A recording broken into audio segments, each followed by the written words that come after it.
학생들에게 가끔 제가 고등학교 때 어떻게 공부했는지 이야기해요. 2022년 현재 학교에서 만나는 아이들하고는 나이 차이가 꽤 나지만 공부를 잘하기 위한 비법은 시간이 지나도 그대로니까요. 바로 용기 내어 자기 자신을 있는 그대로 인정하기. 결국 메타인지가 중요해요. 당시에 저는 성적표가 나오는 시험을 치를 때만 채점을 하고 전체 점수를 확인했어요.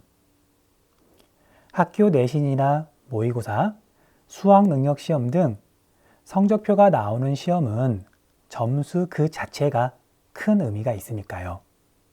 특히 수학능력시험은 점수만 확인하면 그만일 뿐 자신이 문제를 왜 틀렸는지 따져볼 이유는 전혀 없죠. 그때까지 갈고 닦은 실력이 얼마나 되는지 판가름하는 시험이기에 다음은 없으니까요.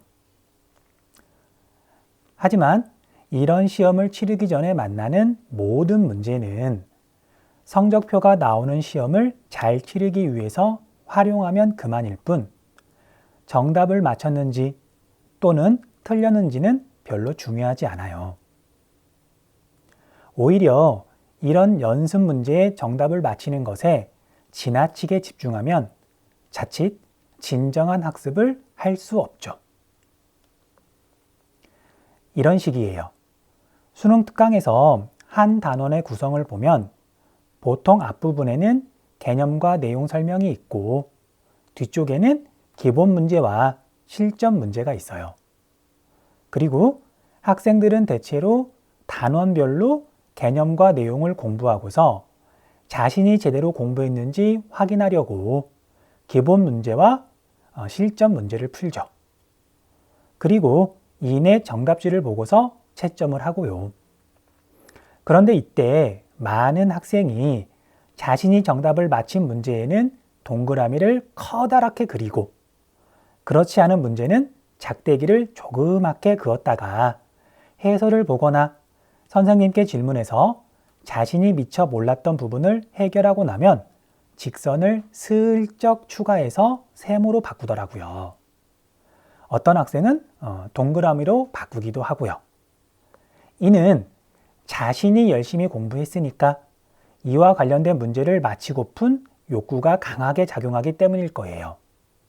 열심히 공부했는데 문제를 틀리면 기분이 좋을 리 없잖아요. 여기서 뜬금없이 질문, 이렇게 문제를 푸는 건 자신이 아는 걸 확인하기 위해서일까요? 아니면 자신이 모르는 걸 확인하려고 하는 걸까요? 당연히 모르는 게 무엇인지 확인하고서 이를 보충하려는 거잖아요. 그런데 정답을 맞췄다고 해서 동그라미를 크게 그리는 순간 자신이 애매하게 알고 있던 것이 완벽하게 아는 것으로 바뀌고 말아요. 착각하는 거죠. 자신을 속이는 거고요. 선택지 2개 가운데 고민하다가 막연한 느낌에 기대어 정답을 맞힌 문제가 적지 않을 텐데 일단 정답만 맞히면 그 문제는 냉정하게 보기가 쉽지 않아요. 그래서 연습 문제에서는 정답을 맞춰 놓고서 정작 실전인 중요한 시험에서 같은 내용을 다루는 문제를 틀리는 학생이 적지 않아요. 20문제로 이루어진 연습 문제를 풀었는데 해설지를 볼 필요가 없을 정도로 모르는 게 전혀 없었다면 내 기분은 어땠을까? 라고 학생들에게 물어봐요. 이에 학생들 대부분은 기분이 좋았을 것 같아요. 그만큼 완벽하게 공부했다는 뜻이니까요. 하고 대답하더라고요.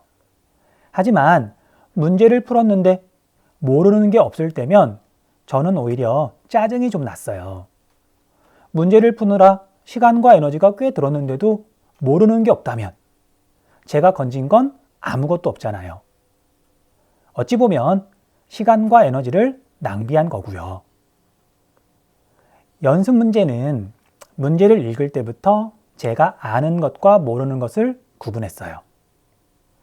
잘 모르는 개념이나 단어가 나오면 문제를 읽을 때 전혀 새로운 것과 어설프게 아는 것, 정말 중요한데 자꾸 헷갈리는 것 등으로 구분해서 표시했어요. 그리고 문제를 다 보고 나면 표시해둔 것들을 중심으로 제가 모르는 것을 해결했고요. 당연히 문제를 활용하고 난 뒤에 동그라미나 작대기 같은 표시는 전혀 남기지 않았고요. 그리고 시간이 얼마쯤 지나서는 문제를 읽으면서 표시해둔 내용을 중심으로 빠르게 복습했죠. 이쯤 이야기하면 학생들의 눈빛이 달라져요. 공부를 어떻게 해야 하는지 조금은 알았다는 듯 표정이 밝아지기도 하고요. 하지만 안타깝게도 공부는 문제 활용으로만 이루어지는 단순한 과정이 아니기에 이것만으로는 학생들의 공부 효율이 올라가지는 않더라고요. 대부분은 자기가 하던 대로 동그라미는 되도록 크게 그리고 틀렸다는 표시는 소심하게 표시하면서 힘겹게 공부해요. 하지만 문제를 활용하면서 자신이 모르는 부분을 제대로 확인할 줄 아는 용기는 무척 중요해요. 자신을 객관적으로 살피는 이런 메타 인지는 문제를 활용할 때뿐만 아니라 공부 전체 과정에서 효율에 큰 영향을 미치거든요. 언제가 될지 장담은 못하지만 앞으로 여유가 되면 공부 전반에 걸쳐서 메타 인지를 어떻게 활용하면 좋을지 이야기할게요. 전문 지식을 체계적으로 공부한 건 아니라서 조심스럽지만 그래도 학생과 교사로서 평생 교육에 몸담고 있었으니까 분명히 참고할 내용이 있을 거예요. 다음 동영상으로 찾아올게요. 그럼 이만.